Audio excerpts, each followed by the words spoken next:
Uma boa tarde, bem-vindos então a este webinar para empresários, organizado pela Associação Empresarial de Penafiel, relativamente ao regime geral de prevenção da corrupção, um regime criado pelo Decreto-Lei 109-E de 2021.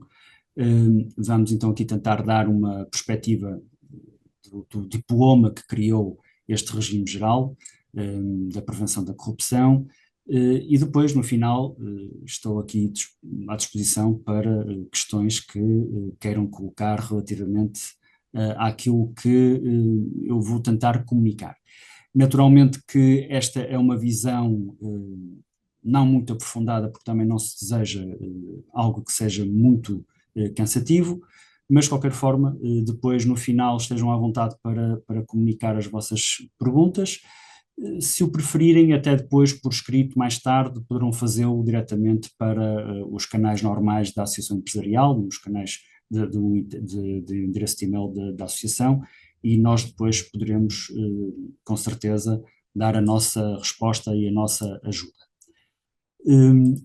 Ora, como tive a oportunidade de referir, o regime da prevenção da corrupção foi criado pelo Decreto-Lei 109-E de 2021, visa prevenir e combater a corrupção, trata-se de uma das medidas enquadradas nas políticas europeias de combate à corrupção, tentando agora transferir mais ainda para o tecido empresarial privado certas normas e certas obrigatoriedades que já existiam em termos da administração pública. Embora, neste decreto-lei, também a administração pública esteja abrangida pelo âmbito da sua aplicação. Portanto, o decreto tem duas missões primordiais, que é de criar o MENAC, o Mecanismo Nacional Anticorrupção, e depois a aprovação do dito Regime Geral de Prevenção da Corrupção.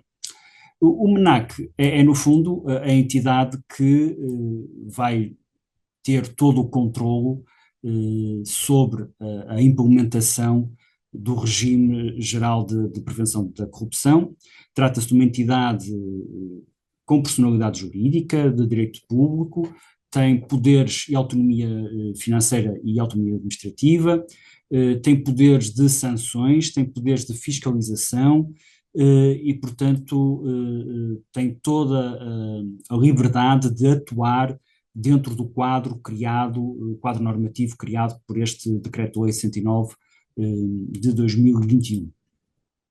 Já quanto à questão do regime geral, bom, o regime geral, e como com certeza já todos devem saber, este regime geral define as obrigações das entidades que estão abrangidas pelo regime em si e dá-nos as guias daquilo que todas as empresas abrangidas pelo Decreto-Lei, e digo empresas e não empresários, porque de facto, e já vamos ver um pouco mais à frente, as entidades abrangidas são pessoas coletivas e não pessoas singulares.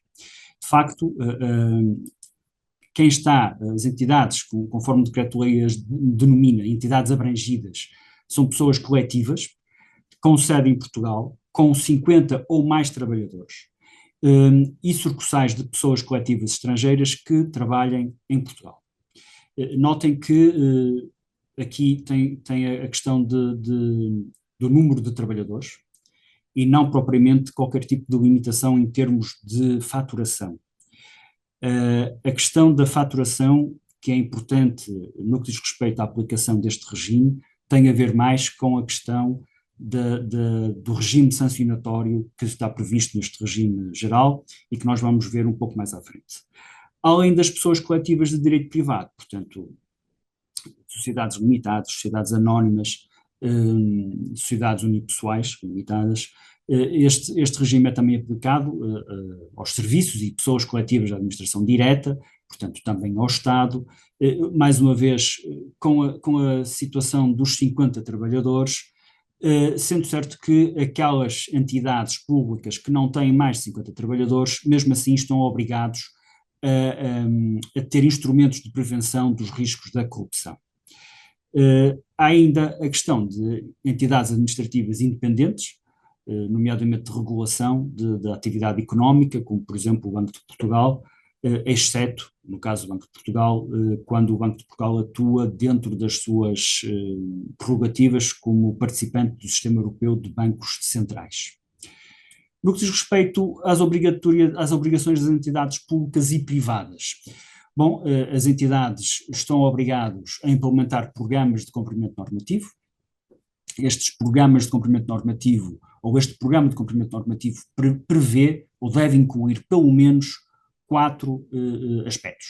Um plano de prevenção de riscos de corrupção e infrações conexas, o chamado PPR, um código de conduta, um programa de formação e um canal de denúncias. Isto tudo, portanto, e como decorre da própria lei, de forma a prevenir e detectar situações que possam levar à corrupção ou infrações conexas, e que, portanto, devem ser assim previstas e salvaguardadas. Uma outra obrigatoriedade é a de designar um chamado diretor, enfim, um responsável da conformidade, uma pessoa que vai ter como funções verificar se está a ser cumprido tudo aquilo que o regime realmente obriga. No que diz respeito ao programa portanto, o plano de prevenção de riscos de corrupção, este deve abranger toda a organização e a atividade da empresa, incluindo a área administrativa, de direção ou os próprios operacionais, e deve conter toda uma identificação, análise, classificação dos riscos e das situações que possam expor a entidade a atos de corrupção ou as infrações conexas, incluindo aquelas que estejam dentro do exercício das funções dos titulares dos órgãos de administração. Deve ainda incluir neste PPR as medidas preventivas e corretivas que permitam reduzir a probabilidade de ocorrência e o impacto dos riscos de situações identificadas. E deve ainda criar um sistema de controlo interno. Trata-se de uma medida que está criada principalmente a pensar nas entidades de direito público abrangidas, mas que é depois subsidiariamente aplicada também às entidades privadas. A execução do PPR está sujeita a uma elaboração no mês de outubro de cada ano de um relatório de avaliação. Depois, no ano a seguir, durante o mês de abril, portanto, durante o decurso do presente mês de abril, deve ser feito um novo relatório relativamente à execução, portanto, é um relatório de avaliação anual, em que deve conter a quantificação do grau de implementação das medidas preventivas. O PPR deve ser revisto a cada 3 anos, ou sempre que exista alguma alteração à estrutura da empresa que justifique essa revisão, portanto, não é por si só que deve ser feita a revisão deve ser feita de 3 em 3 anos, ou quando se opera uma alteração nas atribuições e tal justifique a revisão.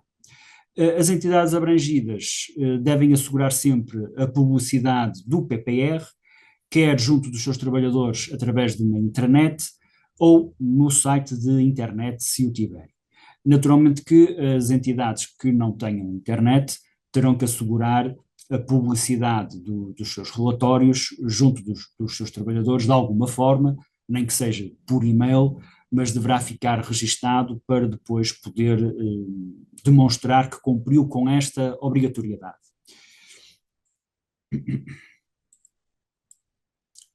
Por outro lado, o segundo ponto no que diz respeito ao programa de cumprimento normativo, o Código de Conduta, enfim, tratam-se de códigos de conduta dentro daquilo que já de resto, creio eu, os empresários conhecem, em que, de facto, grande parte das empresas começam a ter um cuidado acrescido, até em termos de organização interna, de ter um código de conduta. Enfim, muitas empresas já têm este código de conduta no próprio regulamento interno da própria empresa, e, portanto, este programa, este regime veio, de certa forma, especificar a criação de um código de conduta mais vocacionado para o regime da prevenção da corrupção. Enfim, um código de conduta é precisamente isso que todos nós já conhecemos, portanto, é o estabelecimento de conjunto de princípios, valores e regras de atuação eh, dentro para a matéria de ética profissional, eh, com uma especificidade. Este regime pede-nos que no código de conduta sejam introduzidas, portanto, alertadas, informadas as normas penais referentes à corrupção e às infrações conexas, e assim como indicar os riscos de exposição da entidade a estes crimes. Devem identificar as sanções disciplinares que podem ser aplicadas e as sanções criminais que podem ser também aplicadas. Por outro lado, no próprio Código de Conduta deve ser incluído a criação ou a elaboração de um relatório de cada vez que exista uma infração, porque de resto essa é também uma obrigatoriedade que o regime solicita e impõe aos empresários. Por outro lado, a criação de um canal de denúncia. A criação do canal de denúncia vem dentro daquilo que já foi criado também em 2021, do chamado Regime Geral de Proteção de Denunciantes de Informação. Trata-se da aplicação de uma diretiva da União Europeia, que também aqui neste regime é reforçado, portanto há uma lei que é a Lei 93/2021, portanto do mesmo ano, e até posterior a este regime, que vem implementar precisamente o regime de proteção do denunciante de informação. E aqui o Decreto-Lei 109/E de 2021 vem criar um canal de denúncia, de certa forma, mais vocacionado para os colaboradores, para todos aqueles que integram a empresa e não propriamente para pessoas de fora. Enquanto que na Lei 93/2021, embora também se fale da questão de trabalhadores das empresas que fazem as denúncias, mas essas denúncias, a proteção a esse denunciante também pode ser para outras pessoas, para terceiros e não só para quem trabalha na empresa. Aqui dá-nos a ideia que o legislador quis, de certa forma, vocacionar-se mais nos colaboradores ou em todos aqueles que, de certa forma, interagem com a entidade, portanto, com a empresa, e ter a possibilidade de fazer uma denúncia de forma confidencial, interna, totalmente sigilosa, no que diz respeito aos dados da pessoa, sendo certo que depois é necessário fazer o relatório da ocorrência, sem nunca violar a confidencialidade que é imposta por lei. E, por fim, o outro aspecto do programa de cumprimento normativo, o programa da formação. Como seria de esperar, o legislador impõe aqui também que o empresário, a empresa, faça formação, imponha mesmo formação aos seus colaboradores, incluindo membros da direção, no sentido de ter informação quanto ao PPR, quanto ao Código de Conduta, enfim, quanto a todas as vertentes abrangidas pelo regime no que diz respeito à prevenção da corrupção e das infrações conexas. Relativamente ainda das obrigações das entidades abrangidas, e como há pouco referi, é necessário criar ou nomear um responsável de cumprimento normativo. Este responsável é equiparado a um elemento, é equiparado a um elemento da direção, tem que garantir que controla todo o programa de cumprimento normativo, tem que exercer essas suas funções de modo absolutamente independente, com autonomia decisória, devendo ser assegurado, como de resto resulta do texto da lei, pela entidade que dispõe de toda a informação interna e de meios humanos, técnicos e necessários ao bom desempenho da função. É também o responsável do cumprimento normativo, que irá reportar irregularidades ao MENAC, assim como garantir que os relatórios e as obrigações legais sejam cumpridos dentro do prazo estabelecido. Naturalmente que, tendo em conta que a lei obriga que o responsável de cumprimento normativo tenha autonomia decisória, isso poderá, de certa forma, conflituar com a organização das sociedades ou das empresas da forma como nós as conhecemos. Nomeadamente, uma autonomia decisória impõe ter poderes para vincular a empresa. Ora, não pode ser então um mero funcionário que seja designado como responsável do cumprimento normativo que vai ter autonomia decisória. E como tal, dá-nos a ideia que aqui a lei pretende que este responsável de cumprimento normativo seja realmente alguém dentro da estrutura da empresa que tenha autonomia decisória e, portanto, que vincule a empresa com as suas decisões. E como há pouco referia, há, portanto, ainda a obrigação de prestar informações anuais, é o tal relatório de abril, referente ao ano anterior, e depois, enfim, há uma obrigatoriedade de colaboração com o MENAC, e neste aspecto o MENAC pode de facto solicitar às empresas abrangidas por este regime relatórios, informações a qualquer momento, havendo mesmo neste momento o entendimento que é necessário enviar um relatório todos os meses relativamente à atividade do mês anterior para o MENAC, relativamente àquilo que está a ser implementado. Ora, essa obrigatoriedade resulta de uma recomendação do MENAC, não resulta, essa obrigatoriedade do relatório mensal resulta desta recomendação do MENAC e não propriamente da lei. No entanto, como a lei diz que as empresas estão obrigadas a colaborar com o MENAC em tudo aquilo que o MENAC determinar, então acaba por se criar aqui uma obrigatoriedade de envio do relatório mensal, embora esse relatório mensal não esteja previsto diretamente ou expressamente na lei. Há ainda a ter em conta, como não podia deixar de ser, que estes regimes criam sempre um regime sancionatório. E, portanto, aqui temos, para não variar, a aplicação de um regime sancionatório em que as coimas podem variar entre os 2.000 e os 44.891,81 € para pessoas coletivas e até 3.740,81 € para as pessoas singulares.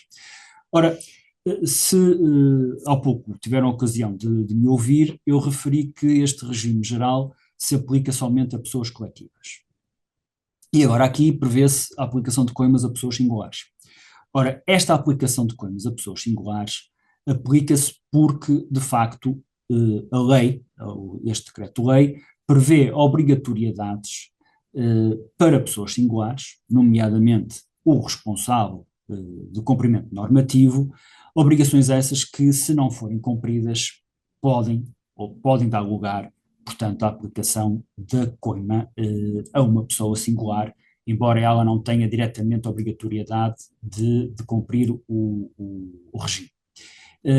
Estas coimas, com este enquadramento monetário, aplica-se a 3 situações em concreto: a não adoção ou implementação do PPR, ou a adoção ou implementação de um PPR em que falta algum dos elementos previstos no artigo 6º, que é o artigo 6º, que é o artigo do regime que prevê como é que um PPR deve ser elaborado, a não adoção de um código de conduta ou a adoção de um código de conduta que não considera as normas penais referentes à corrupção e infrações conexas, ou seja, um código de conduta, no fundo, não totalmente completo, e, por fim, a não implementação de um sistema de controle interno nos termos que está previsto no artigo 15, nomeadamente no seu número 1.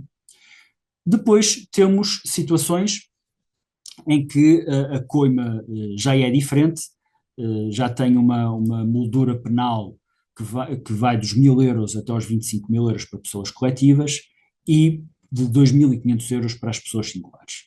E essas situações são as situações que vocês podem verificar aqui neste slide da apresentação, só para não ser fastidioso no sentido de o ler, mas no fundo estas obrigatoriedades são todas obrigatoriedades que já referi anteriormente e que, de facto, não havendo cumprimento destas obrigatoriedades, poderá haver lugar à sanção de uma coima.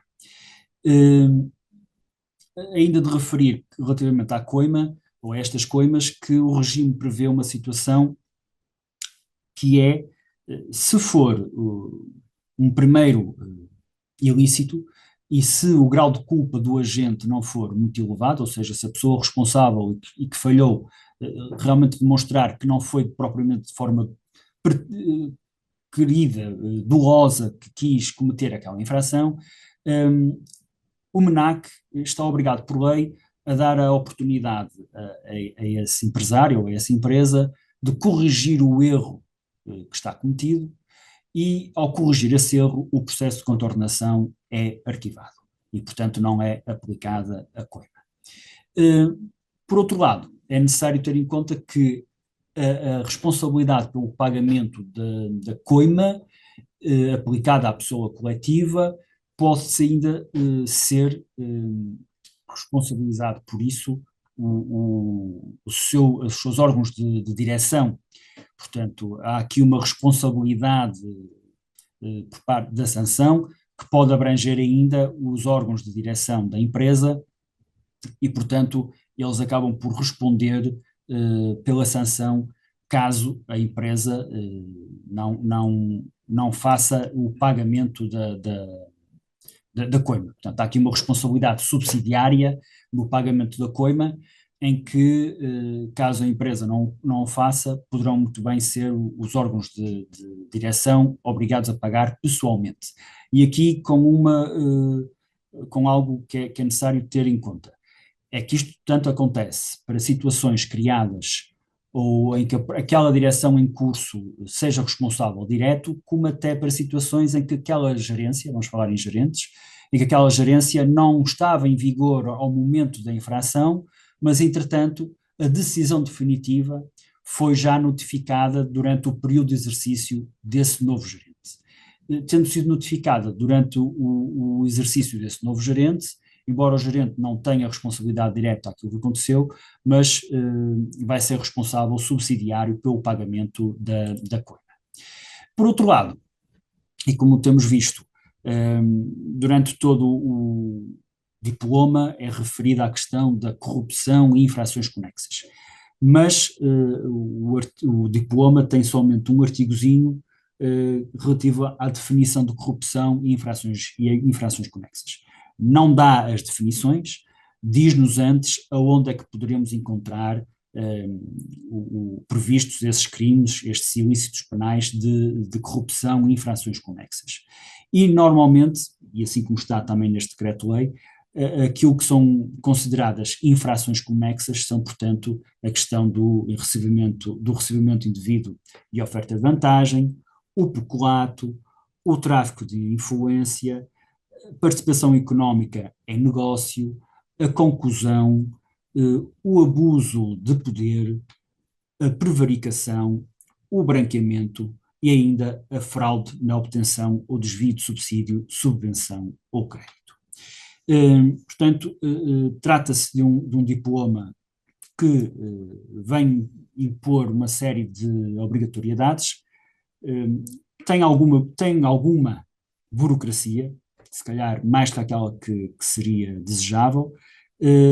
Creio que, acima de tudo, a grande dificuldade poderá ser a concretização dos conceitos legais vagos que o legislador faz ou introduz neste diploma. Compreende-se que tente ser o mais genérico possível para abranger todo o tecido empresarial que no fundo, empresarial e de direito público também, que é abrangido por este decreto-lei, mas a verdade é que é de tal forma vago que acaba por significar algumas dificuldades para o empresário concretizar estas medidas.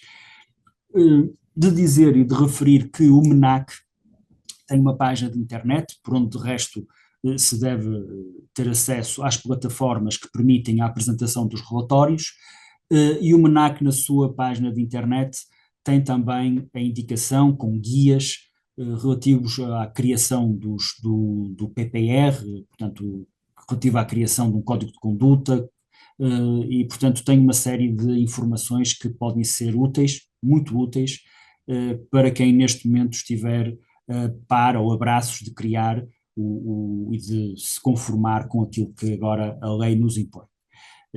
Espero que não tenha sido muito rápido nesta apresentação, mas também é para dar tempo a que quem deseje fazer perguntas esteja à vontade. E lá está, se preferir depois apresentar as suas questões por escrito, esteja à vontade, estamos aqui depois para ajudar. Muito obrigado. Eu vou só falar aqui porque, Pedro, entrou a Eva já mais tarde, portanto foi já aqui mesmo no momento final. Bem-vinda, Eva.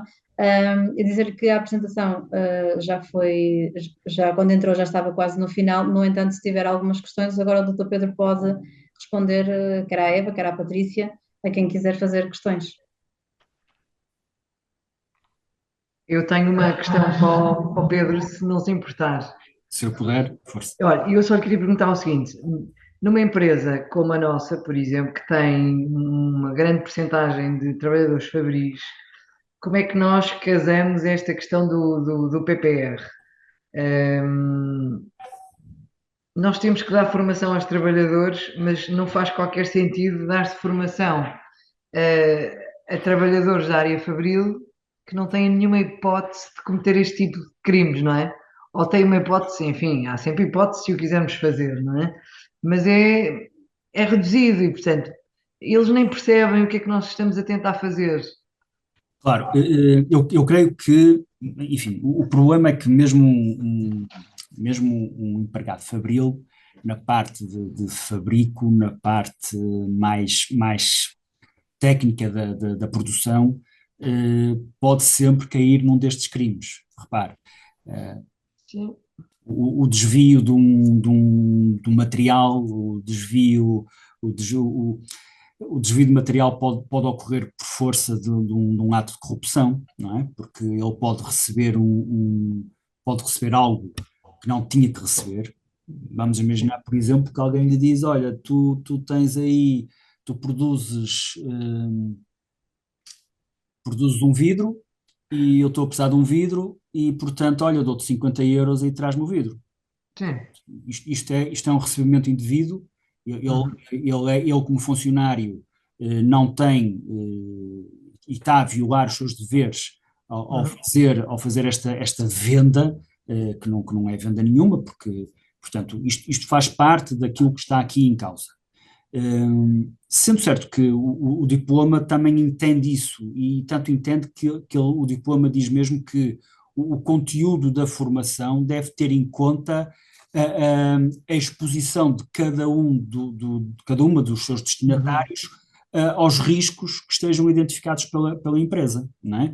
E, portanto, um empregado fabril poderá ter uma formação diferente daquele que tem, por exemplo, um diretor de compras Uhum. da empresa, não é? Sim. Portanto, eu creio que aqui a formação tem mais a ver com a questão, primeiro, no que diz respeito ao código de conduta, aí é inquestionável que a formação é para todos, portanto, todos têm que ter conhecimento do código de conduta, e o código de conduta aplica-se a todos